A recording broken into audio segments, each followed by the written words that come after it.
سلاف الرئيس تماشاوانên hêja terorek din mîna terora ku çend sal beriya niha li Fransayê li Parîsê li dijî sakîne cansiz hat encamdayîn vê jarê li Swêdê hat kifişkirin. Li gorî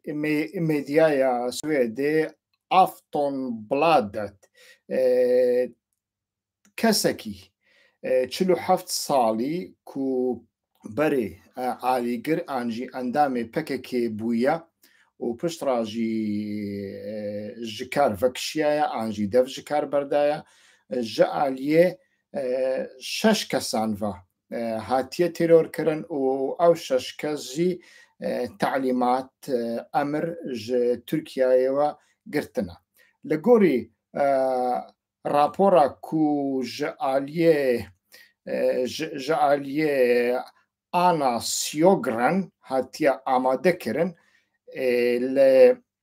28 November sala 2021 şev kesekî 47 salî ku xelkê Bakurê Kurdistanê ye tekstek ji ra hatiye şandin û li gorî vê tekstê çûye ciyekî li nêzî Stockholma paytextê Swêdê û li wir jî bi heft gulleyan hatiye kuştin piranî gulle jî li piştê wî ketine. Niha dadgeha Swêdê an jî polîs çar kes ji wan yani şeş kes hatine tometbarkirin, çar kes ji wan hatine hebskirin yani hebsê heta mirinê umr boyû û du kes jî ji wan hatine deportkirin yani heta hetayê ew nekarin biçin Swêdê. Nav û her tiştê wan li wê saytê de heye mirov dikare li sayta Aftonbladet wana bibîne û polîsê Swêd tehqîq û em bêjin lêkolîn li wê bûyerê kiriye li gorî lêkolînê tê gotin ku ew kes bepere hatine kirîn an jî hatine kirêgirtin da ku ew kesê 47 salî bikujin û teelîmatê xwe ji dewleta Tirkiye ve girtine. Yani ez li vê derê tenê dixwazim bi kurtasî nûçeyê ji we re bibêjim ev tê çi watayê yani tê wê watayê ku heger ku bi rastî jî Recep Tayyip Erdogan li ser desthilatdariyê bimîne demê pêş bûyerên çawa tên pêşberî Kurdan ne tenê li Tirkiyeyê li Swêdê yani li welatekî mîna Swêdê ku qanûn hakim e û qanûn nabe qurbanê tiştekî dinê. Li gorî wê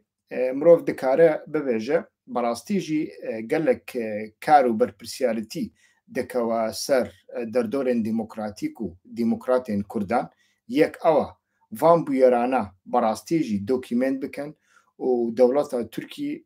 rûberûyê cezayekî navdewletî bikin. Yek ya duwemîn ew e ku di hilbijartinên pêş de çi dibe bila bibe çi dibe bila bibe Kemal Kılıçdaroğlu çawa dibe bila bibe îro çawa sibê çawa dibe bila bibe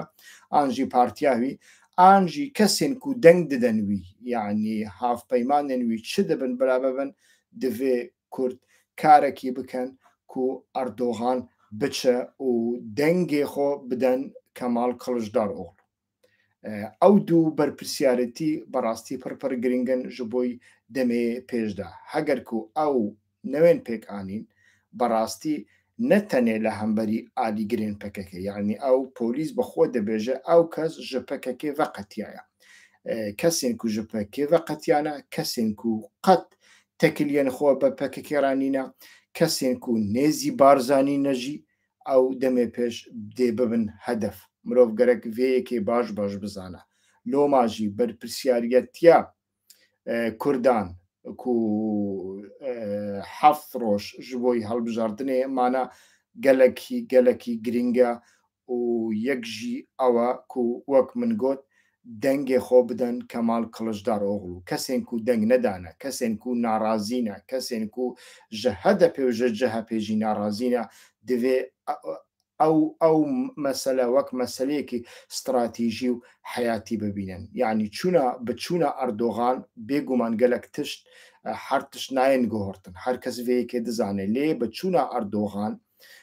و پارتیاوی احتیمالێکی مەزن هەیە دەمێ پێشدا بچش بۆی و پارتێکی ماڵباتە پارتێکی کۆمپانیایە و پارتیەن وساک و سەرۆکەکی وانی پۆپولیست و کاریزماتیک هەیە گاڤک و سەرۆک دەچە پارتیژی هێواش هێواش دەچە و هاافپەیمانێ نوێژی تەڤلی هەف دەبن ژی بیر نەکەن هاافپەیمانێوی یەک ژوانە حیزبڵایە یادنێژی ئەف بویەراکو لە سوێدێ هاتیە کفشکردن بەڕاستی مرۆڤ دکارە بکێ دەرفەتێک و خۆنیشاندانێن کوردان و پارتیان زێدەتر بە ئاڵا و بە فۆتۆراف و پۆستەرێ سەرۆکان زێدەتر ئەv یەک دەوێ وەک مەسلەیەکی قانونی وەک تێکوشینێکی قانونی بێدیتن و بەوی ڕەنگیژی کار لە سەرڤەیەکێ بێکرا سلااو و ڕێز ji bîr nekin kenala me ya YouTubeê abone bikin û wê vîdyoyê bilav bikin da ku hejmarekî zêde xelek bibîne. Hîwa xweş nav.